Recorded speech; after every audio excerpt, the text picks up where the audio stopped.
there is sometimes this myth that people who work in tech are shy, they're introverts, they're not speaky-spokey.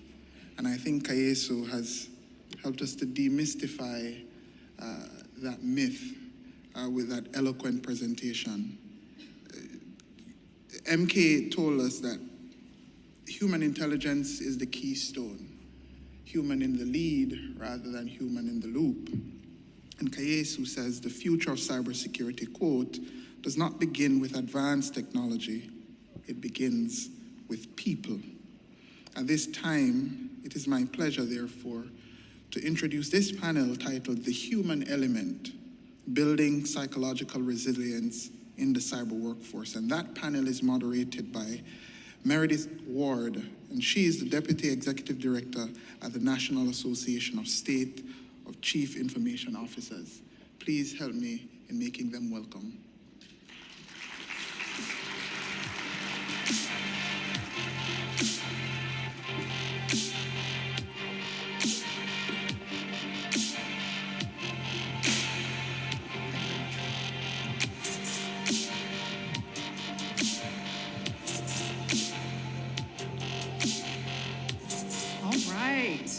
Good morning, y'all. I don't know about y'all, but if this is the future of cybersecurity, we are taken care of. That was amazing. I loved that talk. Another quote that I wrote down, bravery mattered more than perfection. What an excellent quote, especially for such a young person. That was great. So, like I said, good morning. So glad to be here with you today. We have an excellent panel today. We're going to talk about a topic that doesn't get as much airplay as some technical topics, and that is really focusing on mental health. So I'm going to ask the panelists to introduce themselves and take about 30 seconds to say what you do. Please don't tell us your life story, but just something real quick to introduce yourself, and I'll start with Calvin. Good morning, my name is Calvin Nobles, and I'm the Portfolio Vice President and Dean of the School of Cybersecurity and Information Technology at University of Maryland Global Campus, and my passion is human factors engineering in cybersecurity. Excellent. And I am Nathan Laura. I'm the Chief Information Security Officer for the state of Rhode Island, handling all of cyber operations, GRC, training throughout. I also had a parallel career that I just retired from last December, of 22 years, also in the National Guard in combat communications. Good morning, I'm Julie Haney. I work at NIST, where I lead the Human-Centered Cybersecurity Program, where we look at all things related to the human element in cybersecurity programs. I am not a mental health professional. I want to make that very clear. But I do come at it from a perspective of having been a cybersecurity professional for many years, and then the last 10 years or so, doing research about and in support of security professionals. I'm Deanna Caputo. I'm a social and personality psychologist, but still not a mental health professional. I'm not a clinician, but I work at the MITRE Corporation, a not-for-profit that supports federally funded R&D. And I built at MITRE, primarily engineering company, a human behavior and cybersecurity capability where we bring behavioral scientists that understand the human element, have trained in it, to focus on cybersecurity issues. Today, I have a whole team that focuses entirely on insider threats. So I'm the chief scientist for insider threat capabilities. All right, wonderful. Well, welcome everybody. And let's see, Nate, you're Air Force, Calvin, you're Navy. We had a Marine earlier, so you guys can sing your songs, but we're all one united, right? All right, so I wanted to frame the issue just a little bit with some data. I guess I should introduce myself. Hi, again, I'm Meredith Ward, Deputy Executive Director with the National Association of State Chief Information Officers. I head up all of our research and policy work, among other things. So I love data. I'm a data nerd. So wanted to give y'all a couple of points. You know, security pros, they work in an environment of constant emergencies and disruptions. It seems that the work never stops. The threat landscape, nefarious tools and actors are ever increasing, while budgets and staffing generally do not, especially in the public sector. Right, Nate? So according to a 2024 State of the Security Profession report by the Chartered Institute of Information Security, more than half, 55% of cyber professionals say the stress of their day job keeps them awake at night, while the ever-present risk of actually suffering a cyber attack is also creeping up in people's minds. Raise your hand if you're one of those people that keeps you up at night. The 2023 Life and Times of Cyber Professionals report by the Information Systems Security Association International reports that 55% of cyber professionals claim they experience on-the-job stress at least half the time. And so again, there is a connection between mental fatigue and stress and decision quality and effectiveness. Human error is our biggest cyber risk, and not only detrimental to the individual, but it can cause great organizational costs via burnout and turnover. So we're gonna talk today a little bit about how we address this. We hope to give you all some actionable steps that you can take in the near and the long-term future to address this in your organization. But you know, I always think the first thing here is to talk about it, right? Like I said, at a cyber or an IT conference, mental health is normally not at the top of the list of something that we talk about, but it's extremely important. We are all human. Everything that we do, it might be run on IT or run cyber systems, but it is run by people. So it's extremely important. So I want to ask Deanna or Calvin, if you don't mind to take this, you know, kind of first thing. So I know that we all, in our jobs, we probably have EAPs, maybe once a year training on, you know, why mental health matters, or people say, if you feel overworked, please speak up, whether or not that's actually in practice or not. But beyond official or company or agency resources, how do we really combat this? And whoever wants to go first. Well, I'll add in the phrase work-life balance, right? We say these things. I think what we don't facilitate is sort of the day-to-day engagement with that. So those are offerings always there, but what we don't pay attention to is that people need to be seen when they're under stress. So we can tell them these things are there, and they won't remember them in the moment. And we talk a lot about, even in insider risk, when we're trying to keep people satisfied with their work, that every day when you say, how are you doing? And you see someone and you acknowledge them and you ask, most of the time they're gonna say, I'm fine, because they don't wanna give you the life story, but the fact that you ask and notice and intermittently, especially when they look stressed, or you say, you look stressed, is there anything I can do to help? The chance that they're gonna sit down and give you a list of 10 things they want you to do is none. But what it does for them is show that people see them, right? Or work-life balance, you say things like, make sure you have work-life balance, but do you ask what they do on the weekend? And do you encourage them to do things like, oh, I saw this, have you participated in that? Or tell me what you did this weekend. So I think we're missing some of that human connection while they're working hard, that we can take those moments and breaks and opportunities to connect with them. And that's when you're gonna see who's most stressed. And the ones that actually respond often are. They finally can't say, I'm fine, and they're gonna answer you, and that gives you the opportunity to know where to tailor your attention as a leader, because you can't attend to everyone at every given time. That is what EAP is for, that is what training is for, but I think we need to be more personalized, but you don't have to be a clinician and a mental health professional to personalize your attention to the people around you. That's great. One of the things that I always talk about when I talk about stress and fatigue is the fact that when we look at our cybersecurity teams, there's no one with that expertise on these teams, right? And so we talk about transforming cybersecurity workforce. Now is the time to start talking about how do we bring in cyber psychologists, how do we bring in psychologists, cognitive scientists, and behavior analysts to help us transform cybersecurity so we can get the help we need. We have to get over the Dunning-Kruger effect, thinking we know everything about people and what stresses us out. There's no such thing as someone not having stress in their life, and we have to get to the point to where we can mitigate a lot of that stress and manage that by bringing in the people with the expertise to help understand what our cybersecurity professionals are dealing with. And the only way we're gonna do that is realize that an engineer can't fix this problem, a technician can't fix this problem, and transform the cybersecurity workforce to what it really needs to be, because bringing these people in and help identifying these stressors and these fatigue also help us prevent burnout. The goal of burnout is to stay to the left of burnout, right? And so the only way we can do that is bring the people in that can help our teams mitigate the things that's causing them burnout. No, I love that. And I think if anyone else is from the 1900s, like me, Gen X, you know, I was taught you don't bring your personal life to work. You keep it separate. And my personal opinion is I think especially since the pandemic that has really shifted. Yep. Because if you all remember the early stages of the pandemic, you know, someone was at home and their kids would be walking in, the dogs would be barking, or whatever, you know, it might be. And we were all a little bit more human.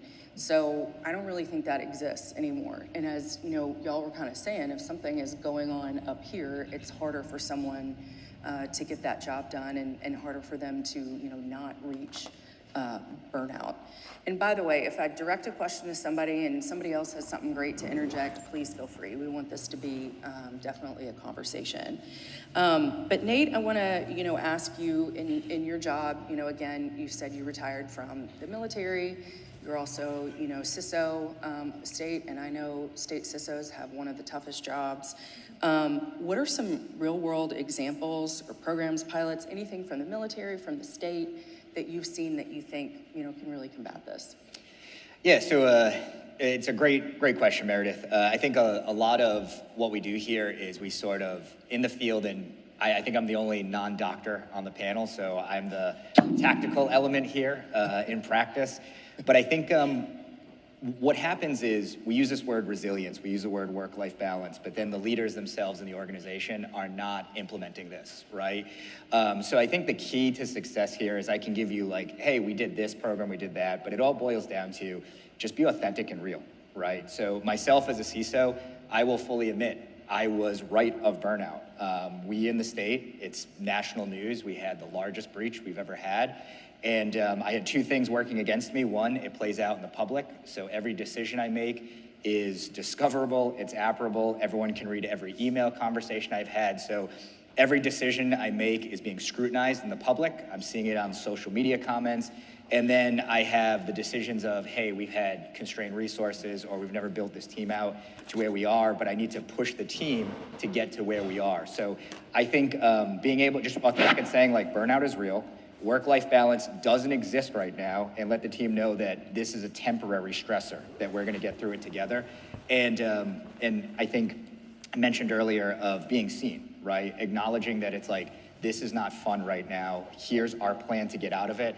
And I think just giving a practical layout and a through line to your teams as a leader of like, we are going to improve this by doing X and delivering on X. And when people start to see that, you start to make through those conditions that, because burnout is really, in my view from it operationally, is it's a condition that exists because of the environment. So if you're showing that you're making those environment changes throughout, and if people see the person who is viewed as the authority that can make those changes are delivering and is authentic when they say stuff, they will get slowly but surely to the left of burnout.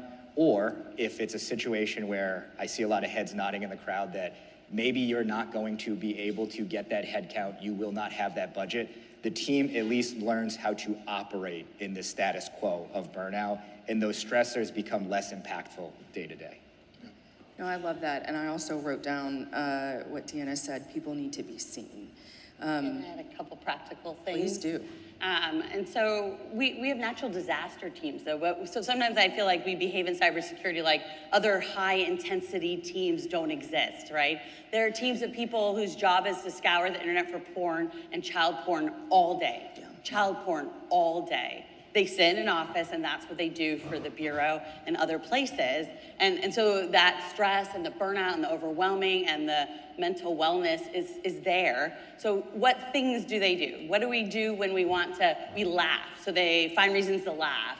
They put up things that are funny and jokes and they encourage that. They use music, which is just like I'm seeing a lot at events now, right? Your walk-on song and things like that. They rotate those and they let everyone pick their song and they rotate that to keep, music is great for just general reducing stress. So there's lots of little things that add up pretty fast. Like I have teams that we were looking at suicide risk and trying to build insider risk. So we had 49, we had all the data on their US government systems for 49 people that took their lives. And my team, although behavioral scientists, they're not clinicians either, right, had to spend the whole day. And so when we do things like that, we have like sets of PowerPoints with all sorts of like puppy pictures and kittens, because your brain can't stop awe. They might not say awe or think it's cute, but when your brain looks at those pictures, it relaxes. And it takes, 20 minutes to put a bunch of cute pictures in a PowerPoint presentation. And we call it like mental cleansing, but they're required to do that before they leave for the day. Every day, right? They're supposed to just walk through the PowerPoint, see those pictures, because you're replacing that stress of the screen into something that's, different to look at, right? So you're giving them something else to walk out into their mental model. And those are super practical. They don't cost money. They do take time. And we use the word leaders, but we have to remember there are managers as well, people managers. And we hire a lot of our managers are technical leaders. They're not really people managers. And so that needs to be part of that.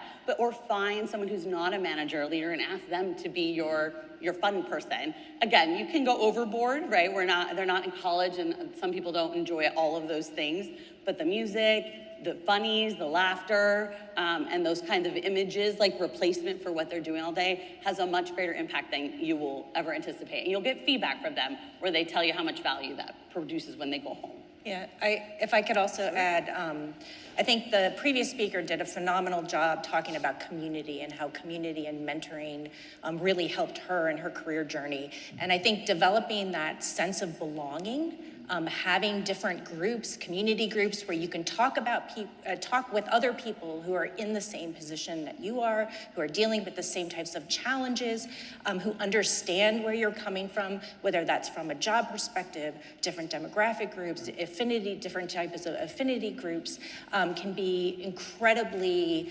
helpful for that sense of belonging, for sense of safety, sense of, like someone else gets where I'm coming from, that I feel heard in those situations.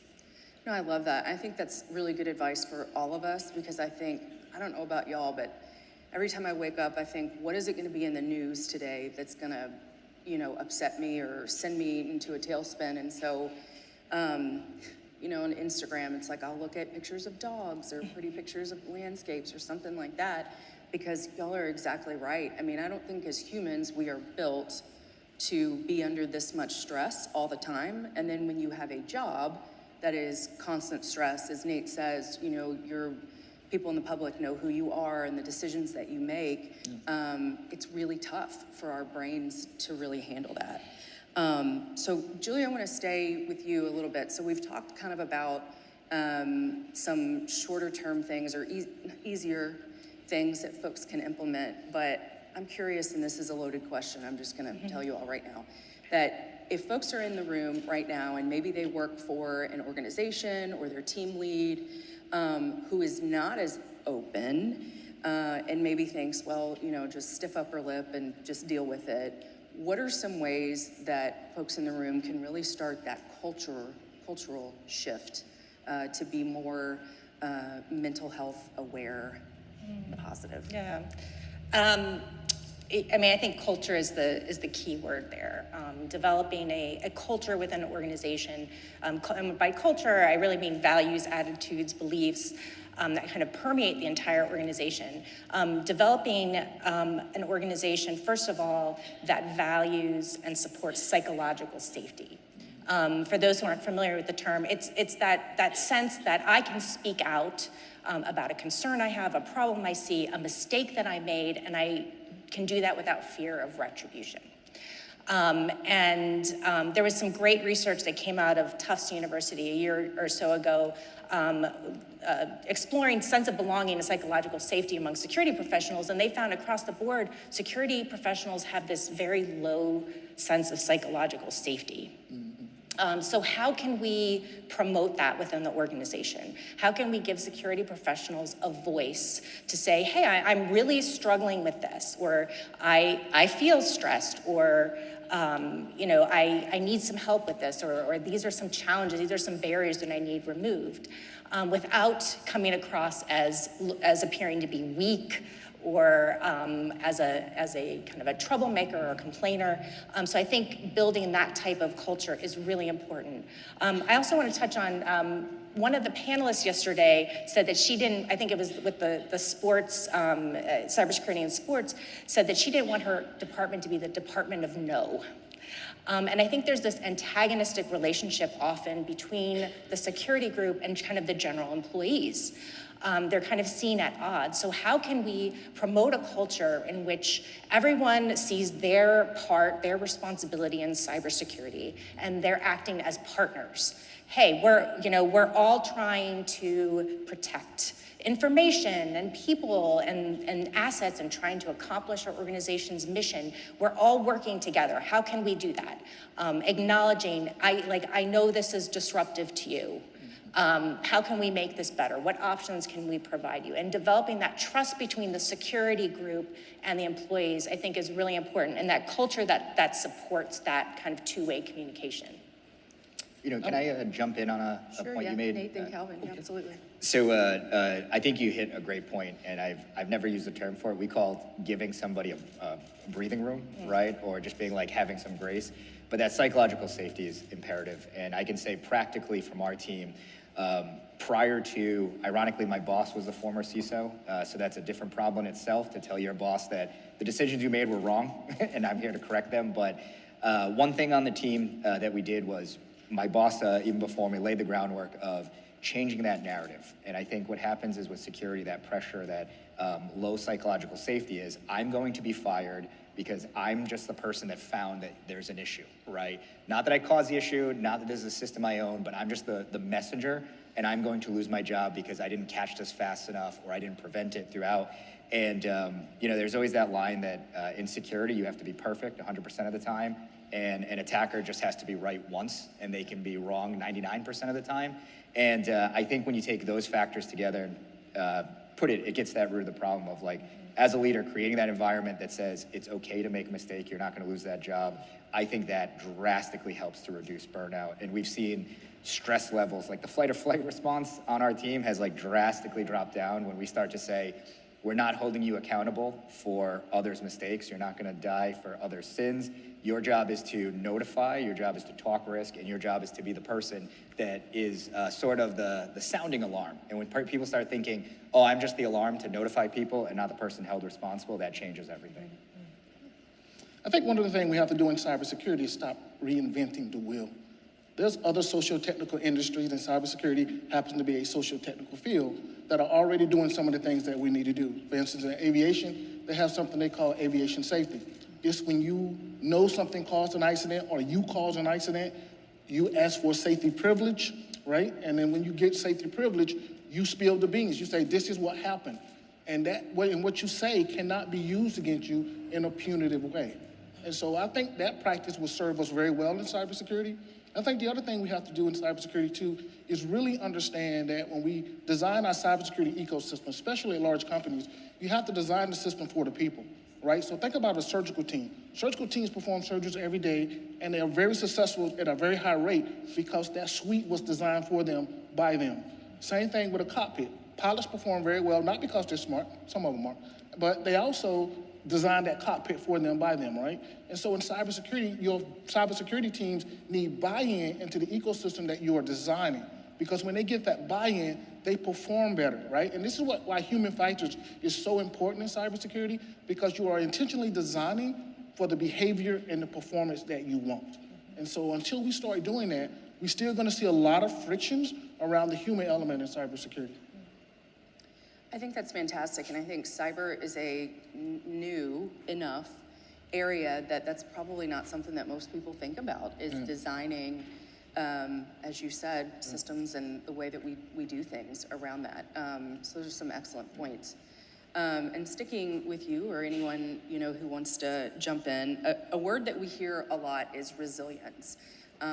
Personally, I think it's like innovation. We hear it too much, but resilience, or being able to kind of bounce back when something happens, is that important for leaders to emphasize that? And as we've kind of, given some advice to people who maybe don't have a culture of psychological safety, what's some advice on resilience that we could give leaders and why it's important to set your teams up for that?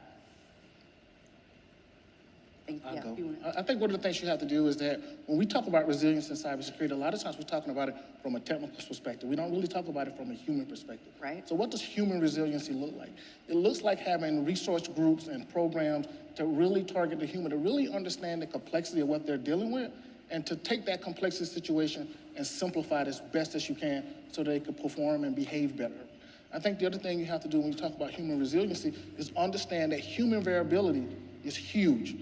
We respond differently to different types of stress, right? Where he might have stresses going on in his personal life that he can't get rid of at work. I might have stress from work, so right, that's driving my stress. And so we have to understand that the variability amongst people is great, and we have to take that into account and show some grace. And the other thing, that we have to also understand in cybersecurity is that we don't have a bench to do what some of the other industries do. Like, for instance, if a surgeon is not feeling well, he calls out, he cancels his surgery, no harm, no foul, right? Same thing with a pilot. The pilot's not feeling well, they call out. Cybersecurity, we don't have that, right? So how do we build that bench, or how do we make it okay for a principal architecture to say, I'm not feeling well this week, and I need some time to myself, and it doesn't seem like he's not being a part of the team, or he doesn't want the team win. How do we make that acceptable? And that's one of the things we're gonna have to start making acceptable is it's okay to call time out to get yourself well from a mental health and from a resiliency perspective. I love the term timeouts. I would like to put myself in timeout sometimes. Julie, did you have something? Yeah, to add on to Calvin's comments, I had a fascinating conversation a couple months ago with a security executive who has worked quite a bit in incident response and recovery. And she looks at the space from a kind of a very human-centered perspective. And she made the comment that a lot of times with incident response and recovery, we kind of think when we have the technology, fixed, and things that the incident is resolved. But we're not really looking at the human toll of that incident.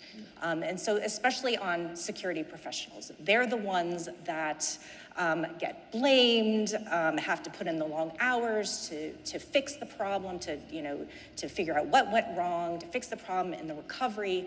And so we're not always addressing the fallout from their perspective, the long hours that they had to put in, the cognitive strain, the emotional distress. Not just at work, but it's probably impacting their personal lives as well, the long hours and such. So we have to look at both the technology and the human piece, the human resilience after the fact, not just the infrastructure resilience. I would suggest not using the word resilience. Like, that word is not meaningful in itself, right? You say, like, be more resilient. What does that mean? Right? What that means is that you can recover. Like, there are lots of other better words. It's maybe fine for cyber resilience technically, but I would discourage you from going back and talking to your team about how are we gonna have our team be resilient, because that word doesn't already, like, how are we gonna build timeouts? How are we gonna make sure that the environment is set up so they enjoy their work, right? So I do think the words you use matter a lot.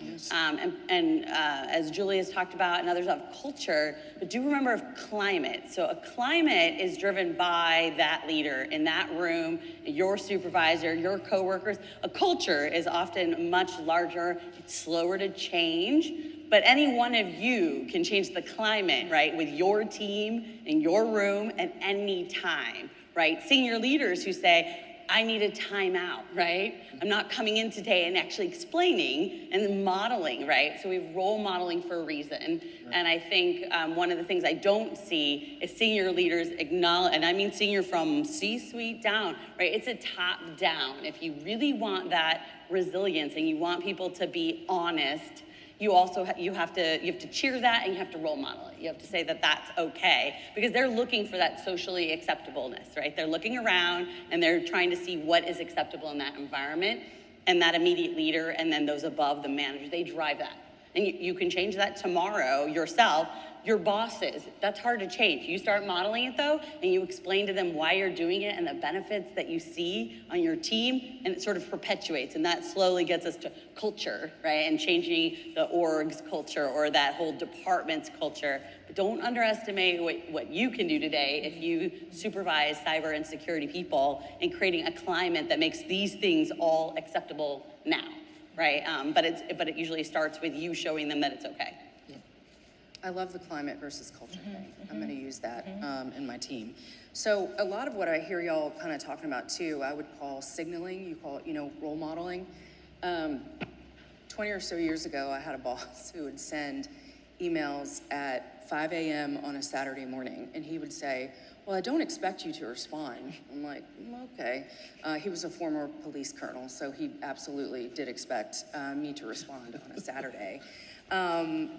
But the point there is that sets a precedent. And, one thing I try and tell my team, in this world of remote work, I don't expect folks to sit from 9 to 5 at a computer and do their job. I know a lot of people have to do that, but we're a little bit more flexible.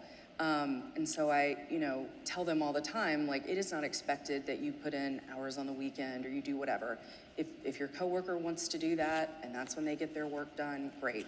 But I do think setting those expectations is really important. And you can ask my team if they believe me or not, I don't know. So we've talked a little bit about this, about, who has a role to play and what that is. And we always say in cyber is everyone's responsibility. And I also kind of think psychological safety and that culture and climate, that's also everyone's responsibility. But kind of specifically, and Nate, I'm going to start with you. Folks who are in the public sector, in the audience, if you are a CIO, if you're a CISO, what is your responsibility? And talk a little bit about that. Yeah, I mean, I think when it comes to my responsibility as a CISO, I am the culture, right? So however I talk, however I present, however I act is going to be what signals to the team that this is acceptable behavior or not acceptable behavior. So I think the important part for me in this is to be realistic. So I know, Meredith, we see each other at NASIO, so you know that plenty of times I put my foot in my mouth going Not through. as much as some of your colleagues. It's totally fine. Yeah. But at the end of the day, where that comes into play is the team realizes that, like, I'm not this infallible person that just works 24/7, and I'm not some ghost in the machine that is constantly available. And so what we have done internally, because of that culture deal, is, you said you got emails about, like, hey, you don't have to answer. I will explicitly note that, hey, I'll send an email on a Saturday morning to my deputy Patrick, and I'll just be like, this is not something to respond to now. It's just a thought in my head. I don't want to lose, but at our next one-on-one, let's have this conversation. And what you don't realize, or what you don't see until it comes into practicality, is, like, you're subtly hinting that, like, you don't have to respond to everything I say, right? Like, you can see something, this can wait a couple days, and what you're subconsciously doing across the team is you're setting priority, and you're letting them know that there is stuff that's important, things that are not important, and the things that are not important, we just can't forget about, and we'll have a talk, but you don't have to react to everything. And I think in security, what really burns people out is everything is a fire. And if you apply that to any kind of mechanism, so if you're a firefighter, if every 10 minutes the alarm goes off and there is a fire, and it is a 5-alarm fire, and you respond to it, whether it's someone lit, like, a brown paper bag, or like an actual factory with chemicals is on fire, if you have that same response to everything, you will just burn individuals out. And it doesn't matter, like, whatever industry you're in, if it's technology, if you're in manufacturing, you will burn people out. People are not made to operate 24/7 like that.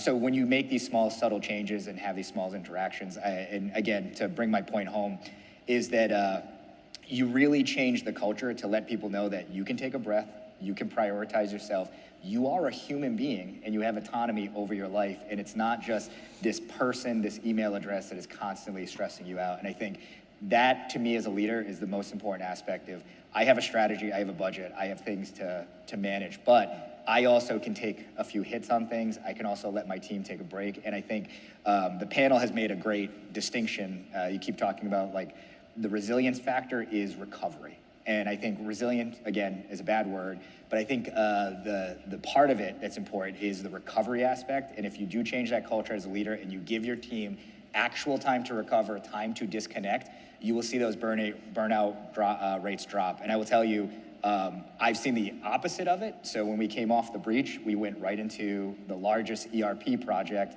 at a pace no other state has ever tried. So we rolled into an all hands on deck, like chaotic moment. You're in the news, constant press line. It's in an election year that this is happening. So it's everything could go wrong. And then we go, okay, we finish this up. We barely get a chance to like celebrate, go out for a team dinner. We haven't even had a chance to have a post briefing. And then it's like, okay, all hands on deck. We're building out a new enterprise resource planning system. Security is leading the design of this system. So that is one of those scenarios where I didn't have the chance to recover. And I did see, you know, the actual operational deals. I lost 2 folks on a team because we went right into one scenario, into another chaotic scenario. And that's where I learned that like that aspect of setting the culture, being the sort of, I guess you could say, dog whistle of how we're gonna operate. And if you're conscious of that, you can actually shift your team into just having recovery be part of a normal process, have that downtime, and be able to reduce that burnout drastically. As a psychologist, can I use the big boundaries word? Like what all my brain is thinking is called boundaries. But I'm gonna use it, I have a question with the example that you gave of both of you said, like I tell people not to respond, right? Like it's okay, I'm doing these things on the weekend. But then if they respond, do you respond? And does somebody else know that you responded on the weekend and you got your boss's attention? So there are downstream effects of saying that but not creating that boundary and enforcing it. So I hear people say that all the time. You don't have to respond on weekends, but the person that responds on weekends gets the attention of the boss unless you don't respond back on the weekends. Or you enforce the boundary that I don't want you to respond on the weekends. Well, then don't respond. Like you can still send your messages, right? Leaders do intermittent things, but the moment you respond to that message on the weekend, you are sending a different message, whether it's to that person or other people on the team that says, I get your attention though if I respond on a Saturday. So it's just something to keep in mind that they respond to the downstream effects of that. You're doing the right thing up front, and it's not that you did the wrong thing, but people are looking to norm. And that is what I see with examples like I don't respond on the weekend. And then I hear the person be like, but they respond on the weekend. And then I hear on Monday, oh, wait, remember what we talked about on the, it doesn't continue to show that boundary. So enforce your boundaries. Like you state them, but you also have to enforce them as leaders. Otherwise, they're not really a boundary. Yeah. I think also leaders within the organization, it's their responsibility to remove barriers for cybersecurity professionals. So Calvin talked a lot about design earlier, the design of our systems meaning technologies, processes, policies, and the people to work with workflows. And so ensuring that security professionals have infrastructures and tools that minimize complexity, which is a huge issue in the security community. Just the complexity of tools, lack of interoperability. So minimizing that and maximizing usability. So putting into place that infrastructure, making sure the team is going toward that infrastructure that really reduces the cognitive load, that burden on security professionals, I think as kind of a root cause for a lot of the stress and burnout that they might experience. Can I weigh in here? I think one of the things we have to do is really take a hard look at burnout and the cost of it. It's very expensive.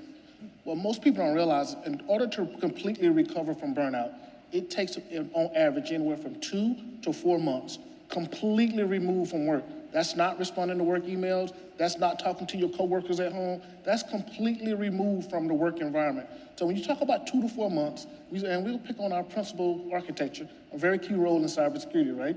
So if that person is out for 2 to 4 months, that's a big dent to a team, right?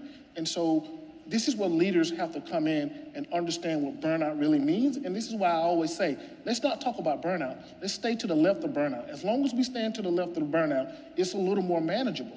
But we also have to understand now we have to come in here and we have to mitigate chronic stress and fatigue, because when people are operating in those two states, they are more prone to make errors, right? And so we gotta find a way to really remove those friction points that's causing that.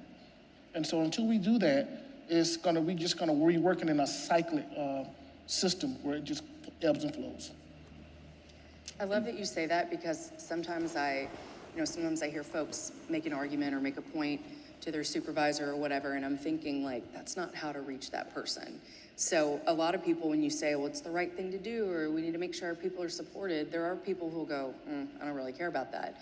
But by you saying, this is the actual cost to the company and to the organization, that's huge. And I think that's a really good point that folks can take back. That it's not just, what is, people might be burnt out, but this is a cost to the organization.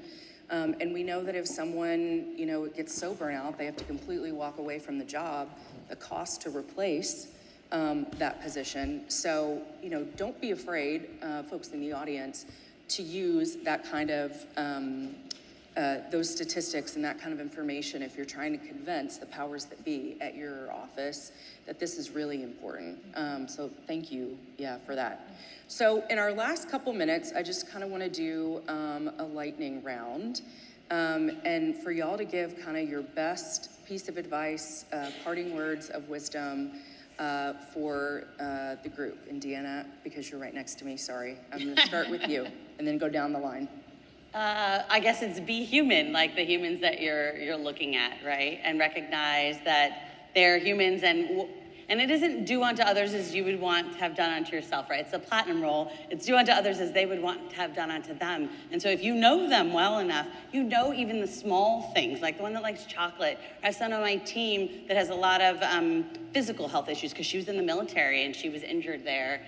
She loves coffee, like to the extreme. And so I ran across and bumped into these chocolates that have so much like coffee in them. And at some point I just left it on her desk, right? It's a piece of candy, but like the reaction you get to somebody seeing you. So I want to encourage you to not just do the global things, which are super important. EAP, constantly offering it, training managers, but encourage them to do the personal thing. It doesn't have to be about money. It's not about a lot of time. Seeing someone and saying, how are you doing? Acknowledging someone that actually looks stressed and say, you look kind of stressed. Is there anything I can do to help? Even when you absolutely know there's nothing you can do to help them, right? Because the stress could also be outside of work, but it's bubbling in and you can't fix that. But you seeing them, it carries so much more weight than anyone ever realizes. And when you hear after the fact of like, well, like someone, came by, walked by and gave me an attaboy, right? Those small wins. And don't forget, like, people like food. And and I'm talking about in those fire times, right? Google and those places, when they made them work hard, they feed them too, right? So free parking or close parking. There's so many non-monetary recognition where you don't have to make the money argument to your boss of things you can do to support humans just like you would do, you do and should in your family, those small reinforcements. If you have kids, that it's iterative, right? It's not gonna be a one moment in time and done. And we interviewed a bunch of OT engineers in the energy sector, right, to do insider threat thing. I will say, those people work there forever. And they are under just as much intensity of pushing the button at the wrong time, not seeing something happening in the flow of energy as cybersecurity. So also go model with other industries, right? I agree with the surgeons. I think those are shorter amounts of time, but I do think there are extended times, but there are other examples like those OT engineers. And go find out what they do, because they must be doing something right, because they're not paid a lot. So it's not about money, right? Like it's about a lot of other non-monetary things that they do to recognize that they're stuck there. And if they make a mistake, it's gonna be big, right? And but that they're not alone and all of those things. So look for those sectors and try to figure out what else they're doing. I would quickly say root cause analysis. So it's seldom just the error or the kind of the symptom that we observe. So kind of tracing back through the organization, what caused this? Is it a management breakdown? Is it a policy breakdown? Is it a technology? Is it a training breakdown? And to do that root cause analysis, you actually have to talk to people. So talk to them about, where are they struggling? Why are they struggling? Don't make assumptions. So I think kind of getting to the meat of the matter, and don't just assume that it's the kind of that end person, the security professional's fault, because it's often things that have broken down throughout the whole organization. Yeah, so I'm going to try to leave you with a couple things for those of you that lead teams, just based on my experience here. So First one is if you are the vertical lead or even like the manager that's in charge of the people, ask the question of like, are we solving a real problem, right? Like the easiest way to solve burnout is just to remove that workload. So ask the question of like, are we actually solving a problem, or is somebody just like upset that they had to click twice on something? And do we really, spin up the team, try to come up with a solution, and spend 60 hours trying to solve this problem? When you get to that kind of point and you're looking at your team as like a tangible, finite resource, when you start thinking like that and thinking that your team is not just this group of folks that can do everything nonstop 24 hours a day, and you say that we're only gonna tackle real problems, that helps out a lot. I would also add on a couple points made here as well that when it comes to the response, like that kind of debrief, one thing that's always missed as a team, we always talk technology. We go, where did this tool fail? But we never say like, who carried the burden throughout this response, right? Where was a single point of failure? Who was our subject matter expert? And how bad were they utilized throughout this? And when you start thinking of that we call the human element behind incident response, you start to recognize like, oh, I need to hire somebody because this person, Dave, is gonna get utilized a lot. So those are just a couple things that I throw on there as well. Yeah. Calvin, bring us home. For me, what I would like to do is a call for action. For all the academics in the room, I think all of our institutions needs to be teaching a human factors and cybersecurity course. Don't say we're gonna take it and we're gonna modularize it and we're gonna teach it for 2 weeks. That's not enough. You will never hear a software engineer say, we're gonna stuff in software engineering in a course for 2 weeks. This problem deserves a full course. Some schools are teaching it, but very few are teaching it. And we can't expect industry and governments to change when we're not teaching it in academia. It's a missed opportunity, and it has been for decades. And we need to do a call to action to teach human factors in cybersecurity, where you get to talk about all the things we talked about today and look at some of the other best practices used by other industry to help them drive down the risk around the human element. Well, thank you all so much. So please join me in thanking our panel. Thank you so much.